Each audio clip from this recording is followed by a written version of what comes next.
액션 let's go 저 건물을 찾으러 Assalamualaikum warahmatullahi wabarakatuh. Yang saya hormati tim penguji ujian kinerja PPG Bet 1 tahun 2025. Perkenalkan, nama saya Reni Helpina SPDI. Saya adalah guru PAI di SDN Negeri 41 Karangtanga, Kecamatan Lengayang, Kabupaten Pesisir Selatan, Provinsi Sumatera Barat.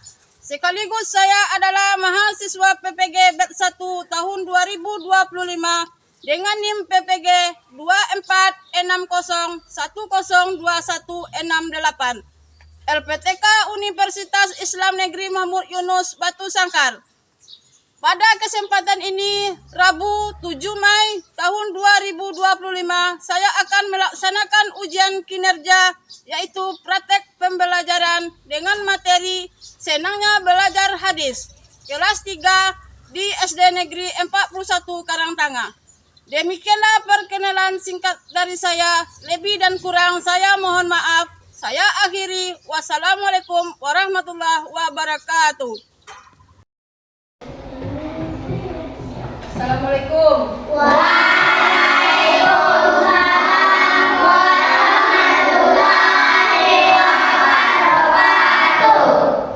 Pagi anak-anak ibu. Apa kabar pada pagi hari? Apakah anak-anak ibu sehat semua ya?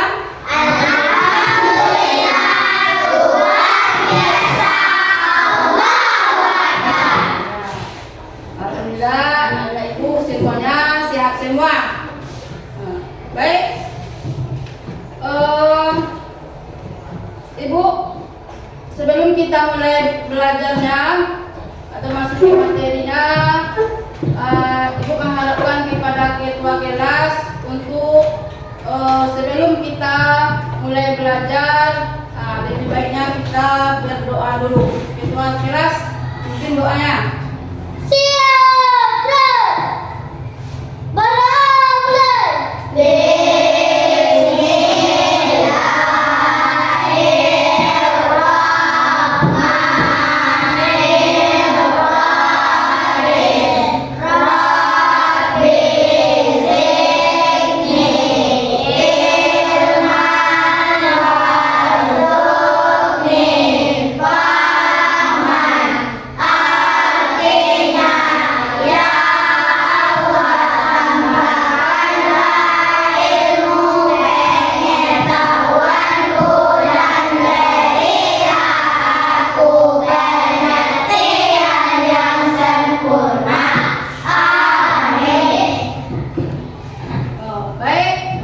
Setelah kita berdoa, semoga hari ini kita belajar dari awal sampai akhir nantinya lancar. Baik, sebelum belajar kita lebih baik ibu mengambil absen dulu. Nazira, Hafiza, Zalfa, Lupi, Latiful.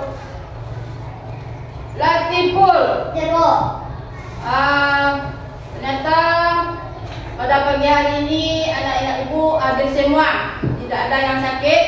Semoga anak-anak ibu sampai selanjutnya berada dalam keadaan sehat semua, di bawah lindungan Allah Subhanahu wa Ta'ala. Baik, sebelum kita mulai belajar, untuk meningkatkan rasa cinta kita terhadap tanah air, itu patriotisme, lebih baik kita menyanyikan lagu kebangsaan kita. Apa lagu kebangsaan kita? Indonesia Raya. Untuk menyanyikan lagu Indonesia Raya, kuharapkan kepada anak ibu untuk berdiri semuanya.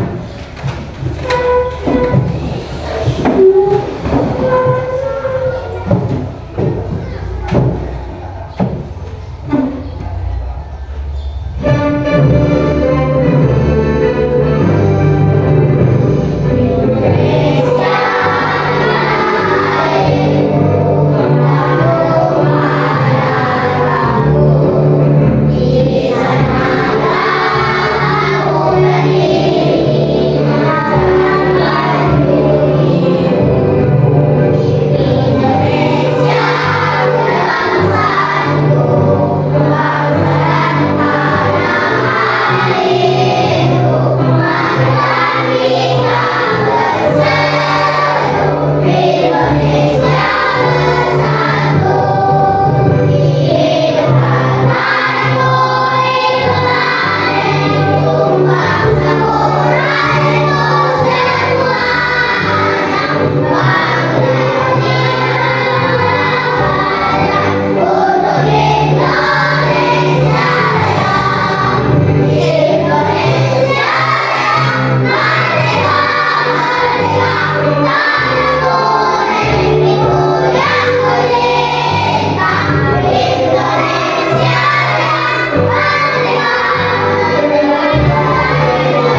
Kuharapkan kepada anak ibu untuk duduk semuanya.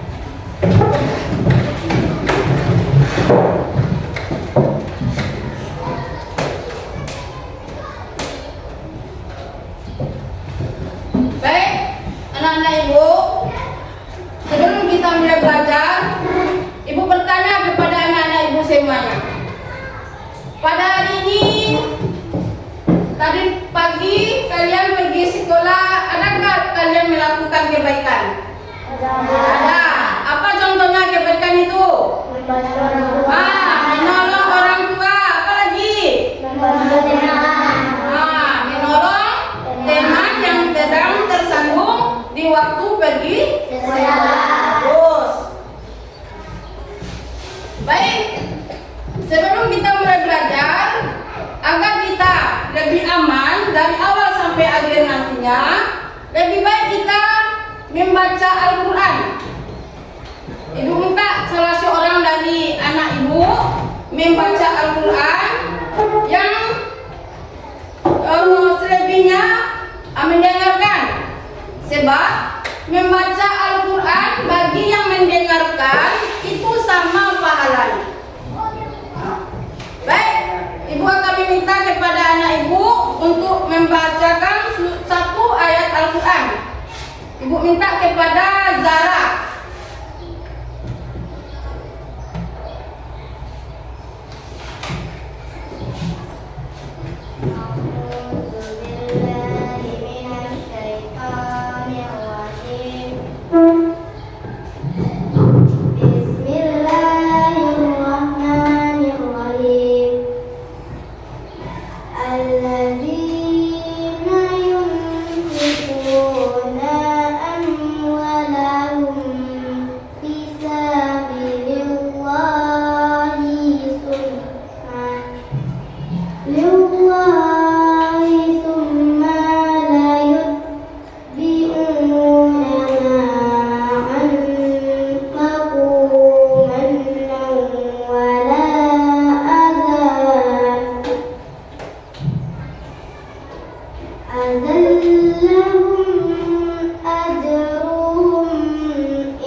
Terima kasih kepada anak ibu Zara yang telah membacakan ayat suci Al-Quran. Kalian jangan berkecil hati. Kenapa Zara sendirian yang ditunjuk sebagai baca Al-Quran?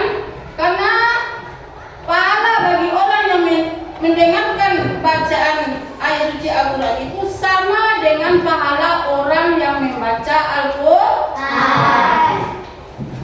Masih semangat anak ibu? Masih semangat. Lebih baiknya kita tepuk semangat dulu. Tepuk semangat.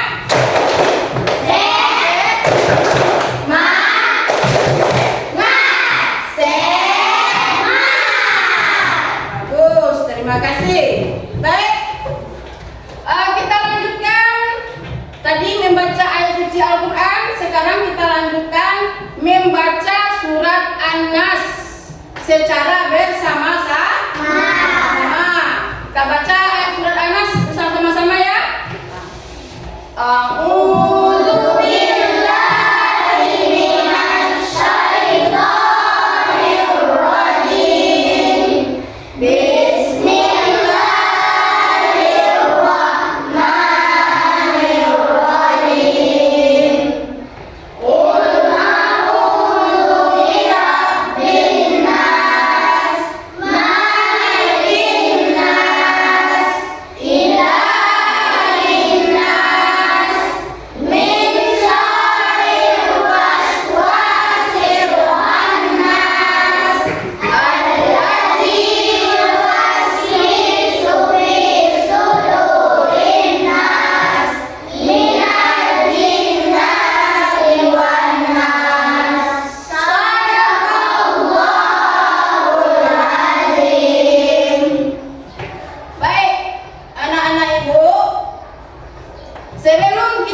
kita, terlebih dahulu kita meninjau materi yang minggu kemarin, yaitu tentang surat. Tentang apa materi kita pada hari kemarin? Nah, tentang surat Al-Kautsar. Masih ingat nggak anak ibu bunyi surat Al-Kautsar? Masih. Ibu yakin dan percaya anak ibu sudah bisa membacakan surat Al-Kautsar. Sekarang ibu bertanya kepada anak ibu, surat Al-Kautsar itu ada berapa ayat? 3 ayat. Bagus. Sekarang ibu bertanya kepada anak ibu, siapa yang dapat tunjuk tangan? Surat Al-Kautsar itu diturunkan di kota mana? Mekah. Coba Hafiza. Mekah, Bu. Di kota Mekah. Bagus. Tepuk tangan. Nah, jadi surat Al-Kautsar itu terdiri dari 3 ayat dan diturunkan di kota Mekah. Kemudian ibu bertanya, siapa yang dapat tunjuk tangan? Al-Kautsar itu apa artinya? Bu, nikmat yang banyak. Nikmat yang bagus, nikmat yang banyak. Baik, untuk materi minggu kemarin itu sudah selesai. Kita masuk kepada materi baru kita, yaitu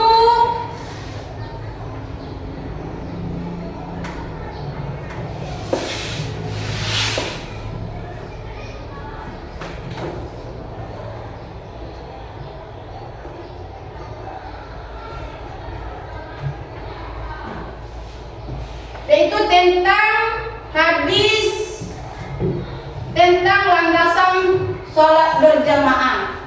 Sebelum itu ibu menyampaikan apa tujuan kita mempelajari dari hadis itu. Yang pertama adalah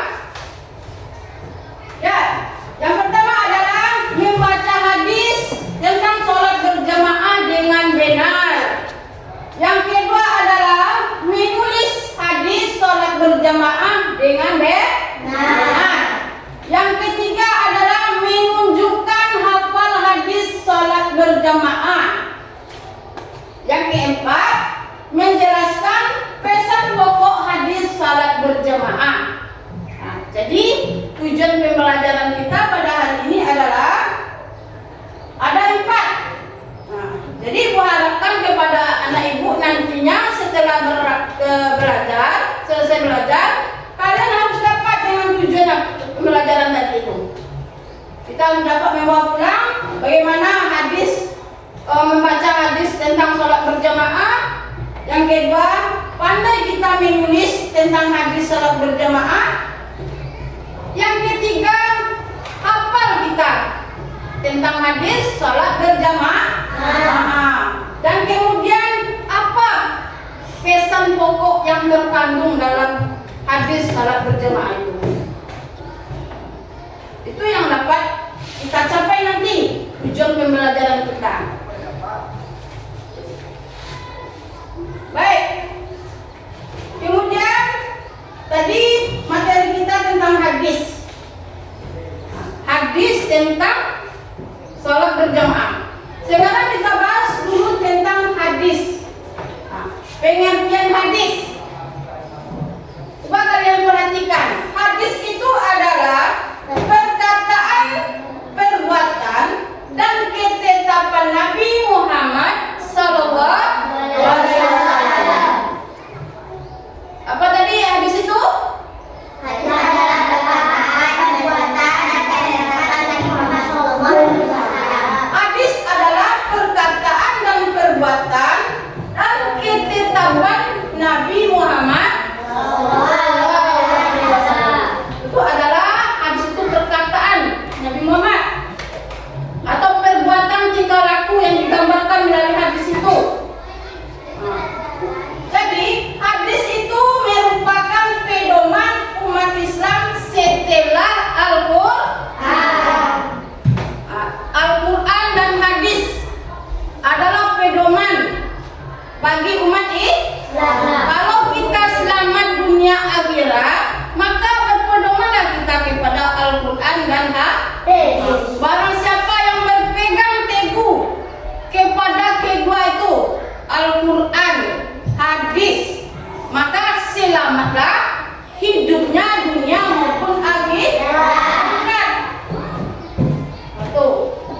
merupakan pedoman umat Islam setelah Al-Quran. Jadi kalian sudah tahu pengertian hadis itu adalah perkataan dan perbuatan dan ketetapan Nabi Muhammad SAW. Itu yang hadis. Nah, hadis ini adalah pedoman kita yang kedua setelah Al-Quran. Kalau Al-Quran adalah firman Allah. Nah, itu yang Al-Quran tuh, yang Al-Quran kalian baca tadi itu. Itu adalah pedoman kita. Setelah Al-Quran baru ada hadis. Hadis itu adalah perkataan dan perbuatan dan ketetapan Nabi Muhammad SAW. Hadis itu adalah sabda Nabi. Tuh. Nah, baik. Nah, lihat ke depan. Di situ tuh ada mufradat hadis salat berjamaah. Mufradat, apa itu mufradat? Mufradat itu sama dengan kosakata. Kosakata. Kalau juga kalian tidak mengerti, itu sama dengan arti kata per kata. Sekarang kita bahas dulu mufradatnya atau kosakatanya. Nanti kita jelaskan hadis keseluruhan. Ya, kita masuk dulu. Mufradat hadis atau kosakata. Kalau lihat salatul jamaah, itu mufradatnya, kosakatanya, terjemahan tuh ada terjemahan kan? Nah, di sampingnya ada terjemahan. Kalau kalian tidak mengerti dengan terjemahan, sama dengan artinya. Mengerti nih, Bu? Mengerti. Sholatul jamaah artinya adalah apa artinya? Sholat berjamaah. Sholatul. Sholat itu artinya adalah sholat. Al-jamaah artinya jamaah. Masih semangat kan Ibu? Masih semangat? Kalau masih semangat, tempo semangat dulu. Tempo semangat.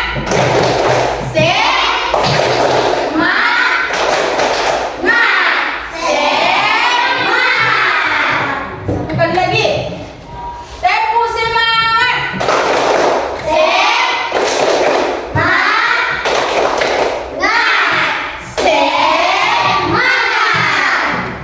Baik, kita lanjutkan materi kita. Tadi sampai kosakata salatul jamaah. Lihat barisan yang kedua, yaitu tafdulu. Coba kita baca bersama-sama. Tafdulu. Tafdulu itu adalah kosakata atau mufradat dari hadis yang bertulisan dengan tulisan Arab. Setelah itu apa terjemahannya? Lebih utama. Tafdulu. Kalau di mana saja kalian bertemu tuh kata tafdulu, itu tetap artinya lebih utama. Kemudian barisan ketiga, sholatul fardhi. Sholatul fardhi artinya sholata. Apa artinya? Kalau sholata artinya sholat. Al-fardhi artinya sendirian. As-sholata sholat, al-fardhi sendiri. Ya.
dengan 27.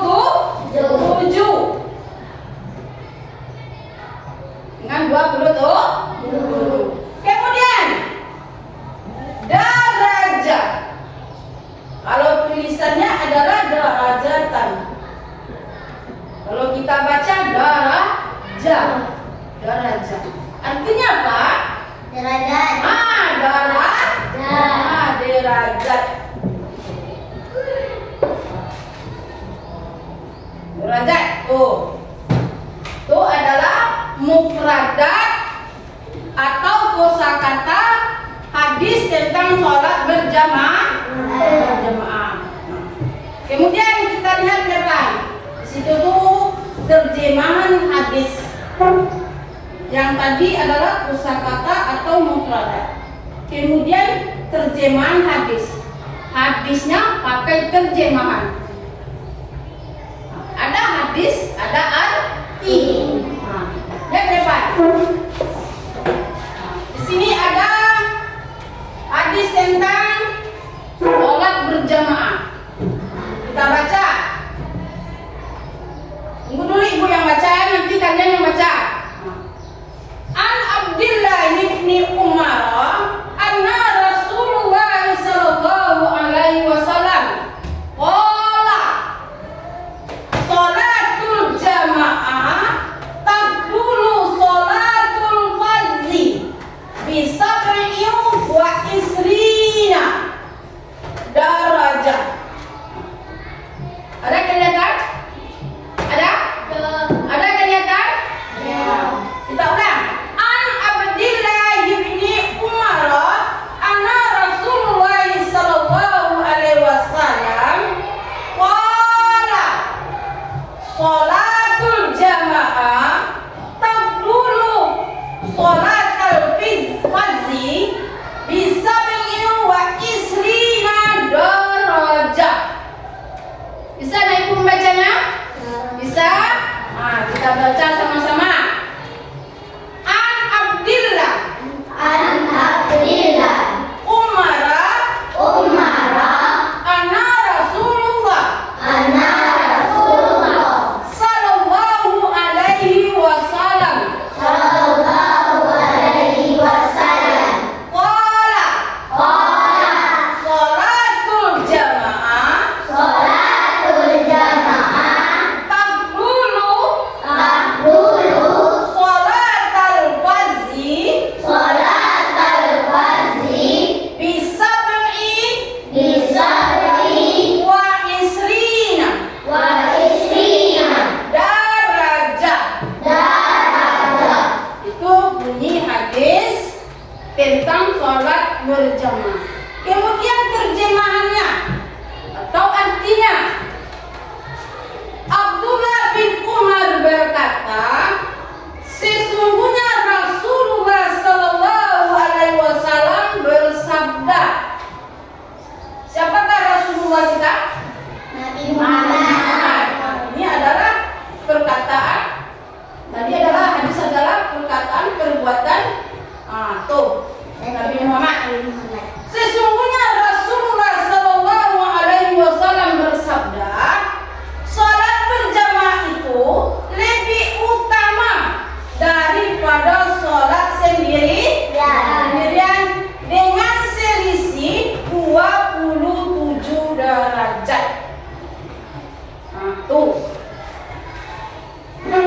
Bagus kita melaksanakan salat berjamaah daripada kita salat sendiri. Ibu bertanya kepada anak ibu, apakah anak ibu pernah melakukan sholat berjamaah? Nah, di mana? Masjid. Sholat berjamaah itu anggotanya berapa? Lebih dari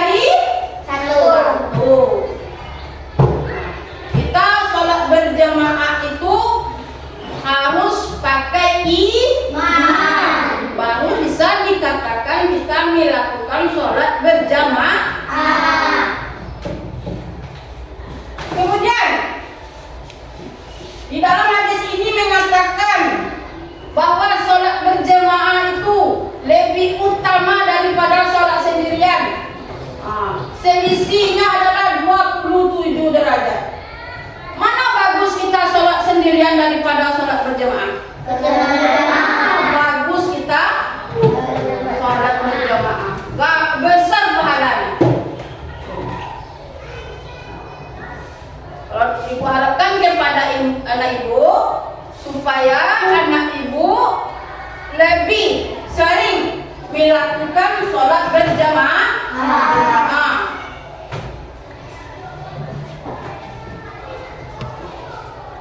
Baik, kemudian anak ibu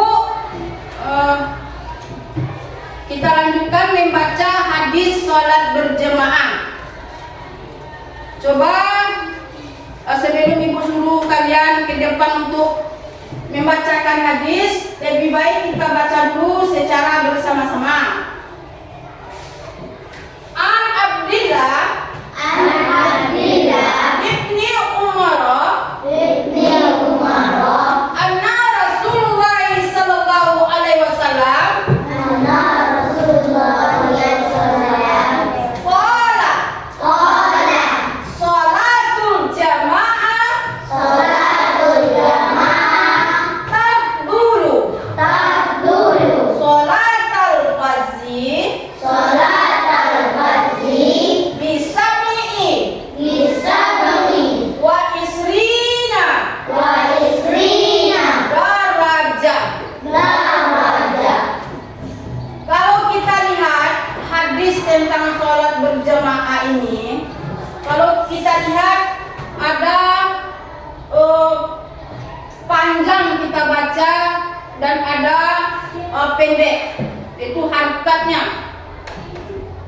Di sini kita lihat ada huruf yang termasuk kepada hadis salat berjamaah ini, ada hurufnya yang tidak bisa kita sambung cara membuatnya, dan ada juga bisa disambung. Ada hurufnya panjang kita baca, ada yang didengungkan, ada yang tidak didengungkan. Kalau kita lihat yang depan, sholatul jamaah, maksud panjang kita baca 5. Iya, itu kita panjangkan membacanya 1 alif. Itu menurut ilmu tajwid. Kemudian al-jama'ati taqdulu sholatal fardhi bisab'i. Ada tajwid di situ? Ada. Apa tajwidnya? Nah, bagus. Ada di sini tajwidnya adalah qalqalah. Qalqalah apa? Kubra atau subra? Kubra. Bisab'i. Benar-benar mati di situ. Bisab'i tanwin. Ada baris kasratain. Setelah kasratain ada huruf waw. Huruf waw itu termasuk salah satu huruf mana itu? Huruf idgham bihun. Huruf idgham bihun. Berarti di sini kita baca dengung bisa wa isrina darajah. Tuh membaca hadis sholat berjamaah.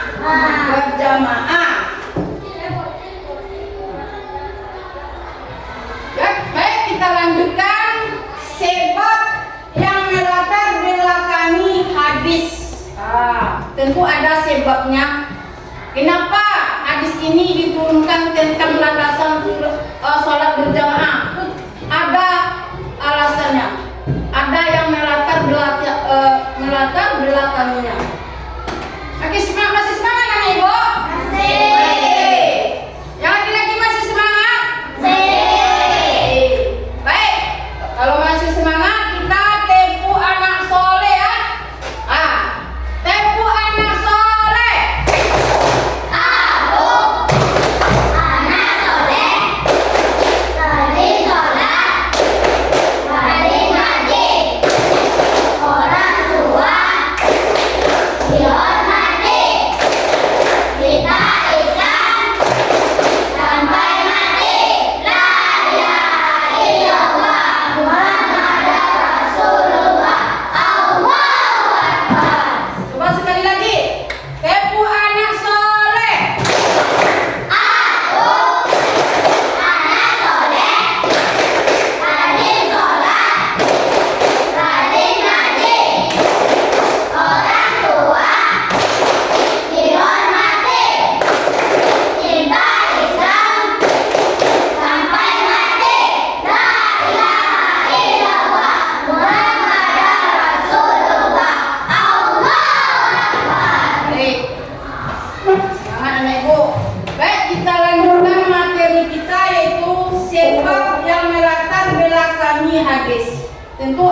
sebabnya. Coba baca anak ibu.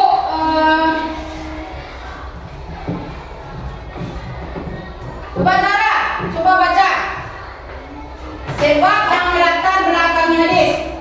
Hadis sholat berjamaah muncul karena peristiwa Mahjan bin Al-Adra bertemu ke Rasulullah SAW saat iqamah. Rasulullah SAW menggagas sholat berjamaah, namun Mahjan tidak ikut sholat berjamaah. Setelah sholat, Nabi Muhammad SAW bertanya kepada Mahjan, "Apakah kamu muslim?" Mahjan menjawab, "Ya." Nabi bertanya lagi, "Mengapa tidak ikut berjamaah?" "Saya sudah sholat di rumah," jawab Mahjan. Lalu Nabi Muhammad SAW bersabda, "Sholat berjamaah lebih utama daripada sholat sendirian dengan selisih 27 derajat." Sebab yang melatar belakangi hadis tentang sholat berjamaah adalah hadis sholat berjamaah muncul karena peristiwa Mahjan bin Adra bertemu ke Rasulullah Sallallahu Alaihi Wasallam. Saat iqamah, Rasulullah Sallallahu Alaihi Wasallam bergegas sholat berjamaah, namun Mahjan tidak ikut sholat berjamaah. Setelah Nabi Muhammad Sallallahu Alaihi Wasallam bertanya kepada Mahjan, "Apa kamu muslim?" Mahjan menjawab, "Ya Nabi." Bertanya lagi, "Mengapa tidak ikut berjamaah? Saya sudah sholat di rumah," jawab Mahjan. Lalu Nabi Muhammad Sallallahu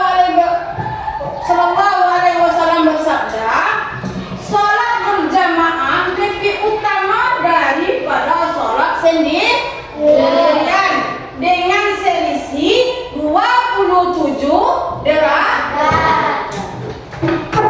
Jadi sebab yang melatar belakangi tadi itulah adalah ada salah seorang sahabat Nabi yaitu Mahjan bin Adra. Dia kebetulan bertemu dengan Rasulullah.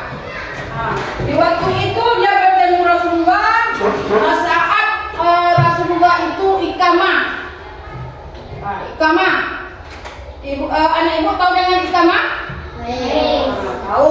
Saat iqamah Rasulullah itu bergegas pergi sholat berjamaah. Namun Mahjan tadi tidak ikut. Kenapa dia tidak ikut? Karena dia sudah sholat di rumah. Berarti kalau Mahjan sholat di rumah, berarti dia sholat sendirian. Setelah sholat, Nabi Muhammad pun bertanya kepada Mahjan, "Apakah kamu muslim?" Apa jawab Mahjan? Ya. "Ya Nabi." Kemudian bertanya lagi, "Mengapa tidak ikut berjamaah?" Apa jawab Mahjan? Bukan Mahjan. Apa jawabannya? "Saya sudah sholat di rumah." Kata Nabi begitu, keluarlah hadis itu. Hadis tentang landasan sholat berjamaah. Sholat berjamaah lebih utama daripada sholat sendirian. Selisihnya adalah 27 derajat. Maka anak ibu diharapkan untuk sering-sering melakukan sholat berjamaah. Kita lakukan sholat berjamaah itu di masjid. Sholat berjamaah itu akan terjadi apabila ada imam, ada makmum. Maka dikatakan dengan sholat berjamaah.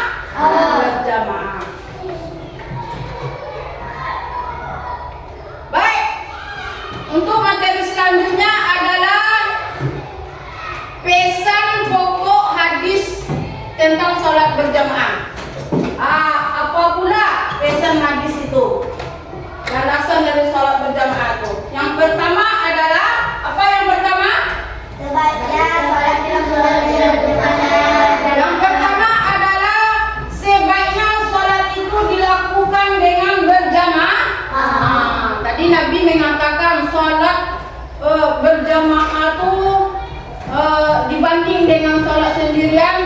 27 derajat. Coba baca Alfian. Yang keduanya apa? Pesan pokok dari hadis itu. Pahala saat sholat berjamaah. Pahala sholat berjamaah dilipat ganda. Dilipat ganda, besar pahalanya. Besar pahala. Jadi pahala sholat berjamaah itu akan dilipat gandakan pahalanya. Yang kemudian yang ketiga, coba baca zikran. Hendaklah kita mencari pahala sebanyak-banyaknya. Hendaknya kita mencari pahala sebanyak-banyak. Kita hidup di dunia ini mencari pahala sebanyak-banyaknya. Harus bukan dosa yang kita cari, tetapi mencari pahala sebanyak-banyaknya. Kemudian yang selanjutnya, mempelajari tata cara sholat berjamaah. Sebelumnya kita belum tahu bagaimana cara melaksanakan sholat berjamaah. Biasanya kita sholat sendirian di rumah terus. Kemudian kita telah mengetahui bahwasanya sholat berjamaah itu lebih besar pahalanya. Jadi selama ini kita tidak tahu bagaimana tata cara sholat berjamaah itu. Setelah kita lakukan sering kita lakukan tiap hari, maka tahulah kita tentang bagaimana cara melaksanakan sholat berjamaah.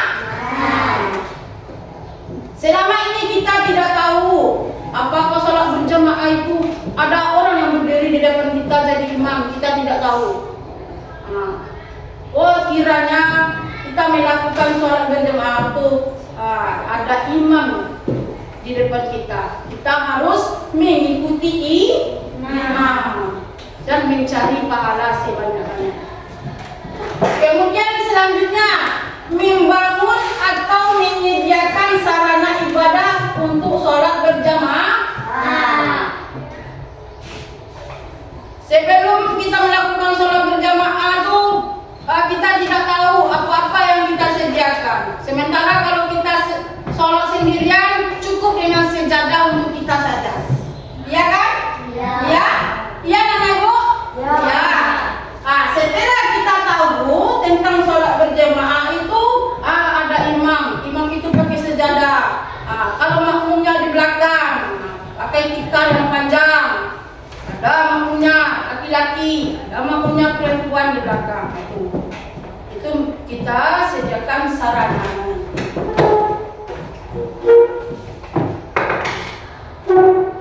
Baik. Sebelum kita lanjutkan menulis hadis, sekarang kalian melihat ke depan itu ada penulisan hadis. Anak ibu pernah menulis ayat Al-Quran? Pernah? Pernah. Menulis hadis sama dengan menulis Al-Quran. Hurufnya sama-sama huruf Arab. Lihat, ada garisnya. Di mana letak huruf tu? Ada huruf shad. Di mana letaknya? Ada huruf ja. Di mana letak titiknya? Di atas garis kah atau di bawah garis letak titik? Tolong diperhatikan. Ya. Coba lihat. Menulis hadis. Nomor satu, nomor berapakah yang benar cara penulisannya? Yang kedua, mengapa yang lain kalian anggap salah? Beri alasan. Coba kita lihat. Coba kalian perhatikan. Nanti ibu suruh ke depan untuk mana yang betulnya, mana yang salah. Coba kalian perhatikan satu persatu. Ini menulisnya pakai garis kan? Ada garisnya. Ini garisnya di bawah semua. Garisnya di atas. Kemudian ini garisnya di tengah. Coba kalian perhatikan. Kalau ini seperti ini di atas garis, berdirinya huruf Al-Quran itu. Ini jauh sekali. sekali di bawah kakinya. Mana yang benarnya? Yang nomor 1 benar atau 2 atau 3 atau 4? Coba nih Bu. Yang mana benar? Kalau nomor 2 garisnya tuh di atas. Di atas sekali.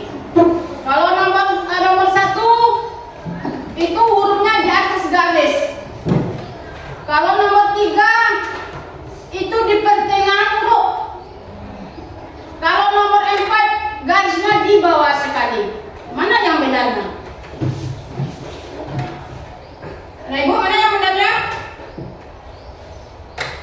Coba Alfian, yang nomor berapa? Nomor 1. Bagus.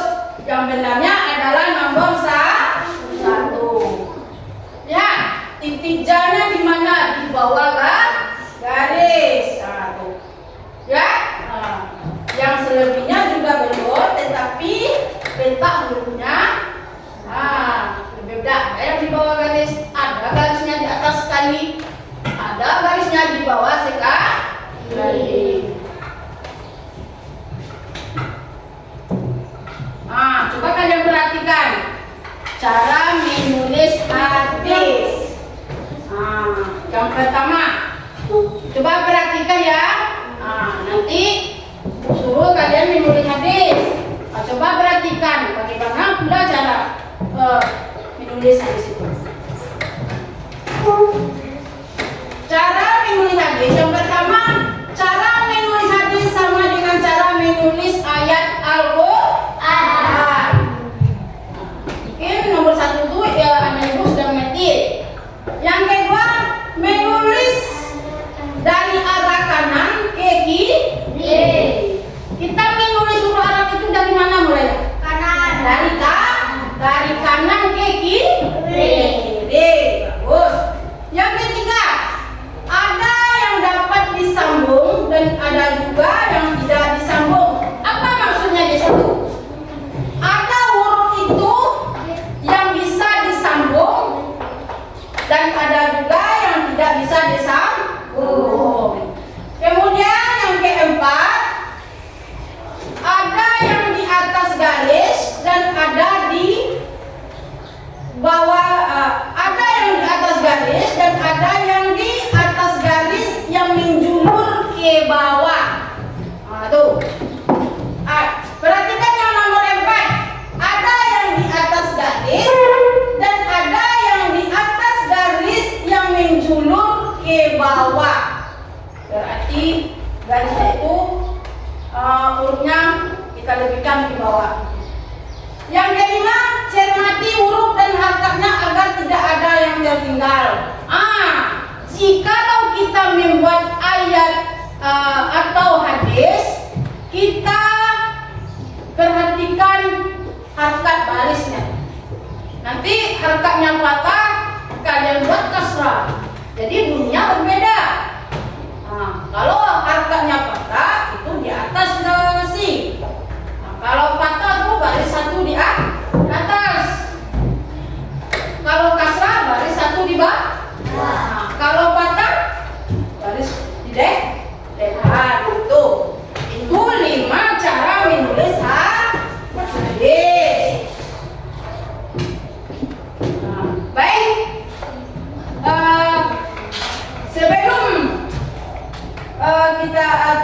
Sebelum kita masuk ke 9, mari kita dulu membuat tugas dulu atau latihan, yaitu melalui LKPD yang Ibu berikan kepada kalian. Nanti kalian buat. Di situ ada soalnya, kalian jawab di bawahnya. Nanti sudah selesai nanti diskusinya, nanti harus dipertanggungjawabkan apa yang kalian buat.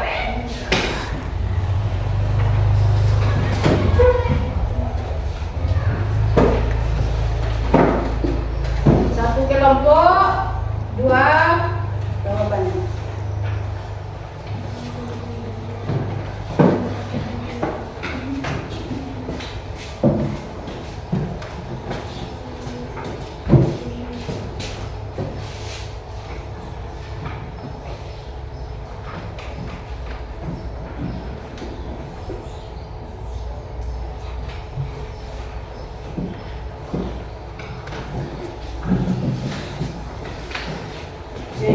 Ini kelompok 3.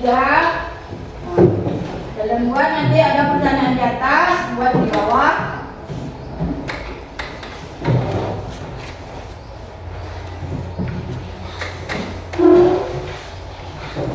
Nanti sudah selesai kita bacakan ke depan hasil diskusi anak ibu. Nah, di situ tuh ada 4 itu kalau jawabnya di bawahnya 4.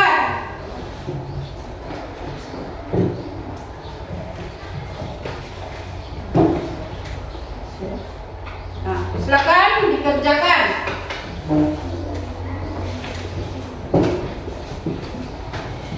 Silakan dikerjakan ya, nanti sudah selesai dipertanggungjawabkan hasil diskusinya.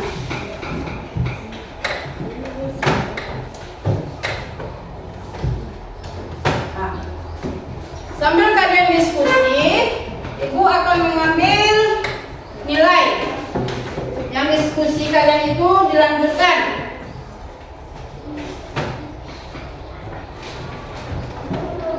Ibu akan mengambil nilai mana anggota diskusinya tidak aktif dan mana yang aktif.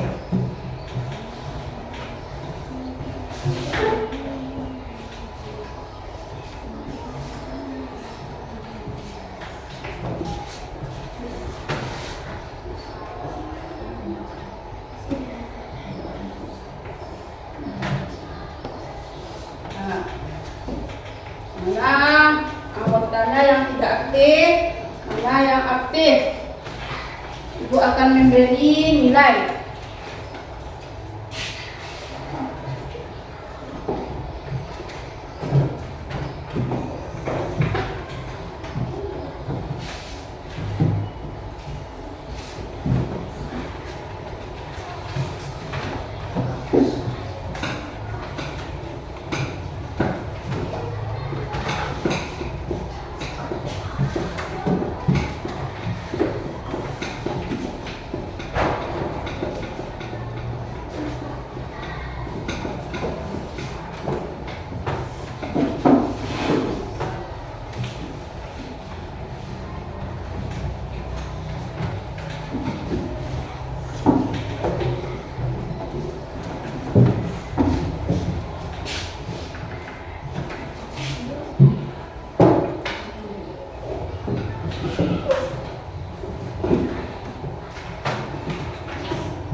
Udah siap Kak Ibu?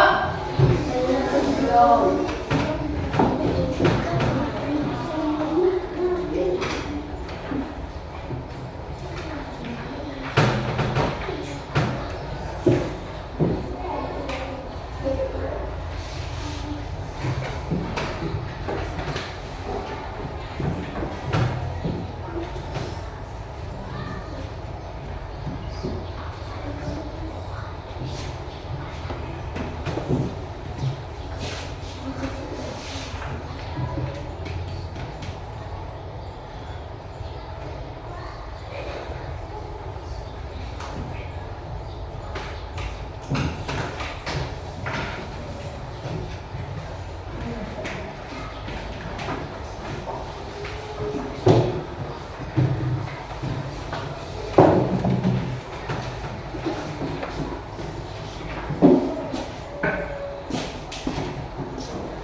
Kelompok 3 udah siap? Sudah? Kelompok 2 udah siap?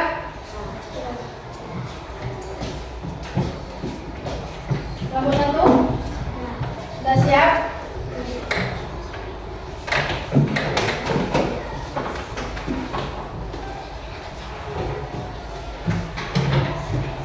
Sudah siap semuanya? Baik. Sebelum kita tampilkan hasil diskusi anak ibu, lebih baiknya kita ice drinking dulu, ice drinking, ya. Kalian akan menuruti apa yang ibu pegang. Misalnya ibu megang kepala, kalian harus pegang kepala. Harapkan pada anak ibu berdiri semuanya, supaya semangat. Kalau ibu suruh pegang kepala, tidak boleh pegang hidung, ya. Kalau kita pegang kepala harus pegang kepala, pegang kepala, pegang hidung, mulut, telinga, kepala, telinga, hidung. Oh, ada yang salah kan? Disuruh pegang hidung, mulut dipegang. Nah, kita ulang lagi. Pegang tangan, pegang mulut, pegang telinga, kepala, mulut, hidung, telinga, tangan. Bagus. Baik, kita lanjutkan kepada pembelajaran kita, yaitu tentang menampilkan hasil diskusi anak ibu. Ibu minta dulu kepada anak ibu dari kelompok berapa dulu tampil? Kelompok? Coba kelompok 1 tolong bacakan hasil diskusinya. Itu tentang penulisan hadis.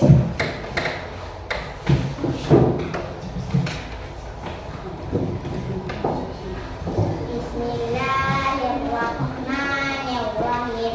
An Abdillahi bin Umar anna Rasulullahi sallallahu alaihi wasallam maqala sallatu jama'at kitab zulu salata hazi bisa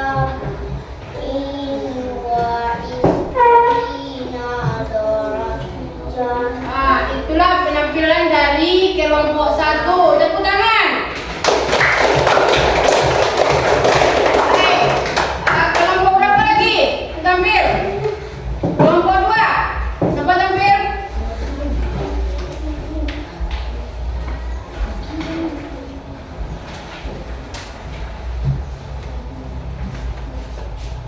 Bismillahirrahmanirrahim.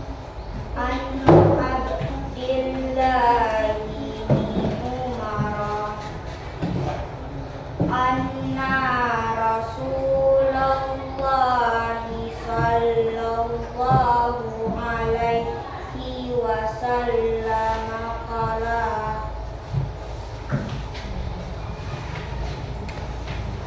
salatu jama'ati afdulu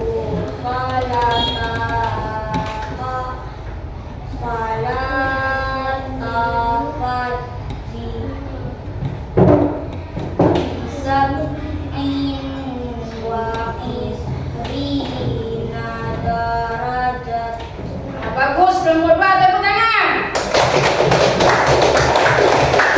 Kemudian kelompok 3. Siapa yang tampilnya?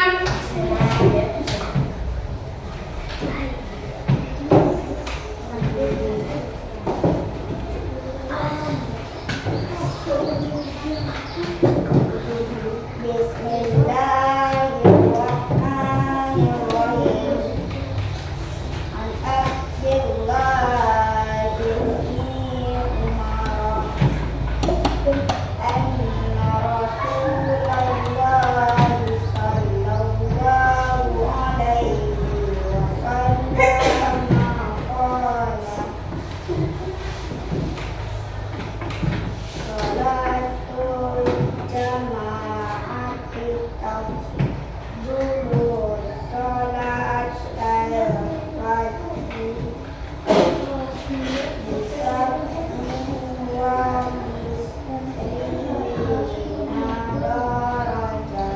Bagus, kelompok 3. Tepuk tangan.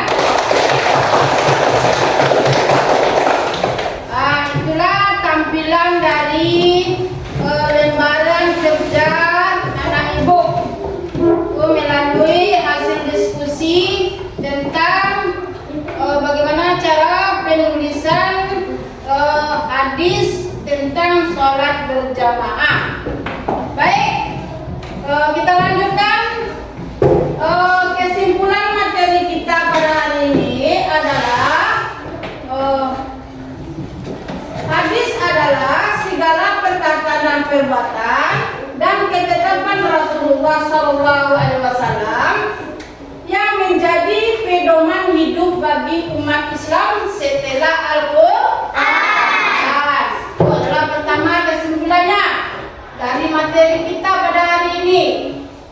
Yang kedua, hadis ini berkaitan dengan peristiwa saat seorang sahabat bernama Majandel Adra tidak ikut sholat berjamaah di masjid karena sudah melaksanakan sholat sendirian di rumah. Kemudian, apa keutamaan sholat berjamaah itu? Yang pertama, sholat berjamaah lebih utama daripada sholat sendirian. Kemudian, keutamaan sholat berjamaah yang kedua, pahalanya dilipat gandakan 27 kali lipat daripada sholat sendirian. Itulah materi kita pada hari ini. Kuharapkan kepada anak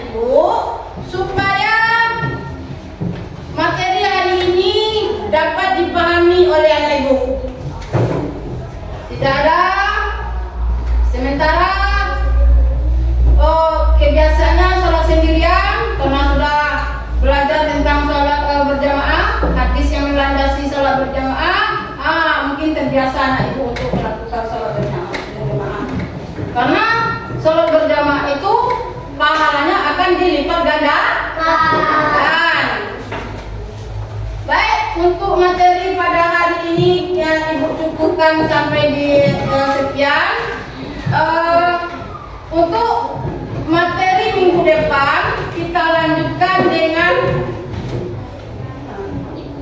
lanjutkan tentang praktek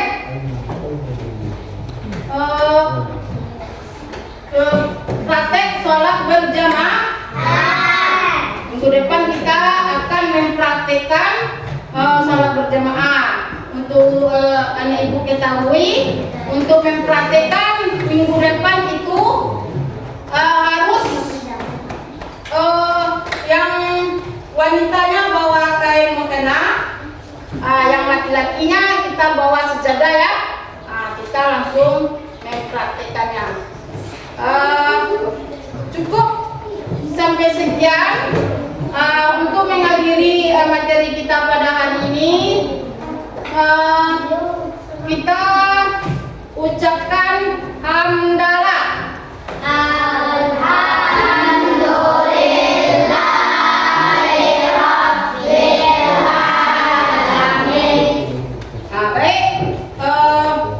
Untuk kesiapan untuk pulang seperti biasa kita bersalaman pulang. Untuk ketua kelas untuk menyiapkan untuk pulang.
And I'm down for this.